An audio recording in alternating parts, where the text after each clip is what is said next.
ದೇಶದ ರಾಜನಿರ್ತಾನೆ. ಅವನ ಹೆಸರು ಸತ್ಯವ್ರತ ಅಂತ ಹೇಳಿ. ನದಿಯಲ್ಲಿ ಸ್ನಾನ ಮಾಡ್ತಿರುವಾಗ ತನ್ನ ಕೈಯಲ್ಲಿ ಒಂದು ತರ್ಪಣ ಬಿಡುವಾಗ ಅವನ ಬೊಗಸೆಯಲ್ಲಿ ಒಂದು ಪುಟ್ಟ ಮೀನು ಸಿಗ್ತದೆ. ಆ ಮೀನು ದೊಡ್ಡ ಮೀನುಗಳನ್ನು ನನ್ನನ್ನು ತಿನ್ನುತ್ತವೆ, ದಯವಿಟ್ಟು ನನ್ನನ್ನು ರಕ್ಷಿಸು ರಾಜ ಅಂತ ಹೇಳಿ ಆ ಮೀನು ಬೇಡ್ಕೊಳ್ತದೆ. ದಯಮಯ ಆದಂತಹ ರಾಜ ಏನ್ ಮಾಡ್ತಾನೆ, ಆ ಮೀನನ್ನು ತಂದು ಒಂದು ಕಮಂಡಲದಲ್ಲಿ ಹಾಕಿರ್ತಾನೆ. ಆದ್ರೆ ಮೀನು ಕ್ಷಣಾರ್ಧದಲ್ಲಿ ಏನಾಗ್ತದೆ, ಬೆಳೀತದೆ. ನಂತರ ಅದನ್ನು ಬಾವಿ ಕೆರೆಗೆ ಬಿಟ್ಟಾಗ ಅದು ಏನಾಗ್ತದೆ, ಗಾತ್ರ ದೊಡ್ಡದಾಗ್ತಾನೆ ಹೋಗ್ತದೆ. ಮೀನು ಬೆಳೆತಲೆ ಹೋಗಿ ಕೊನೆಗೆ ಸಮುದ್ರವನ್ನೇ ಆವರಿಸ್ತದೆ ಅಂತ ಹೇಳಿದ್ರೆ ಅದು ಸಮುದ್ರಕ್ಕೆ ಬಿಡ್ತಾರೆ. ಆಗ ಮೀನಿನ ರೂಪದಲ್ಲಿ ವಿಷ್ಣು ತನ್ನ ನಿಜ ರೂಪವನ್ನು ಪ್ರಕಟಿಸ್ತಾರೆ.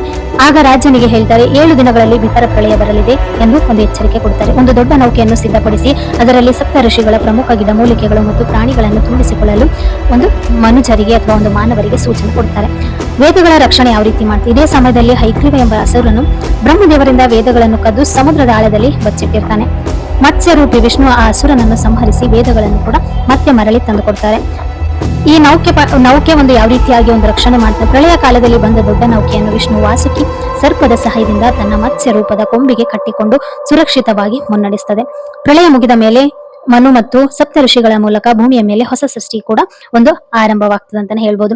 ವಿಷ್ಣುವಿನ ಒಂದು ಮೊದಲನೇ ಅವತಾರ ಅಂತ ಹೇಳಿದ್ರೆ ಮತ್ಸ್ಯ ಅವತಾರ. ಲೋಕವನ್ನು ಪ್ರಳಯದಿಂದ ರಕ್ಷಿಸಿ ಮತ್ತು ಒಂದು ಕದ್ದಂತಹ ವೇದಗಳನ್ನು ಮರಳಿ ತರಲು ಭಗವಂತ ಅವತಾರವನ್ನು ತಾಳಿದ್ರು ಅಂತ ಹೇಳಿ ಒಂದು ಪುರಾಣಗಳು ಹೇಳ್ತವೆ.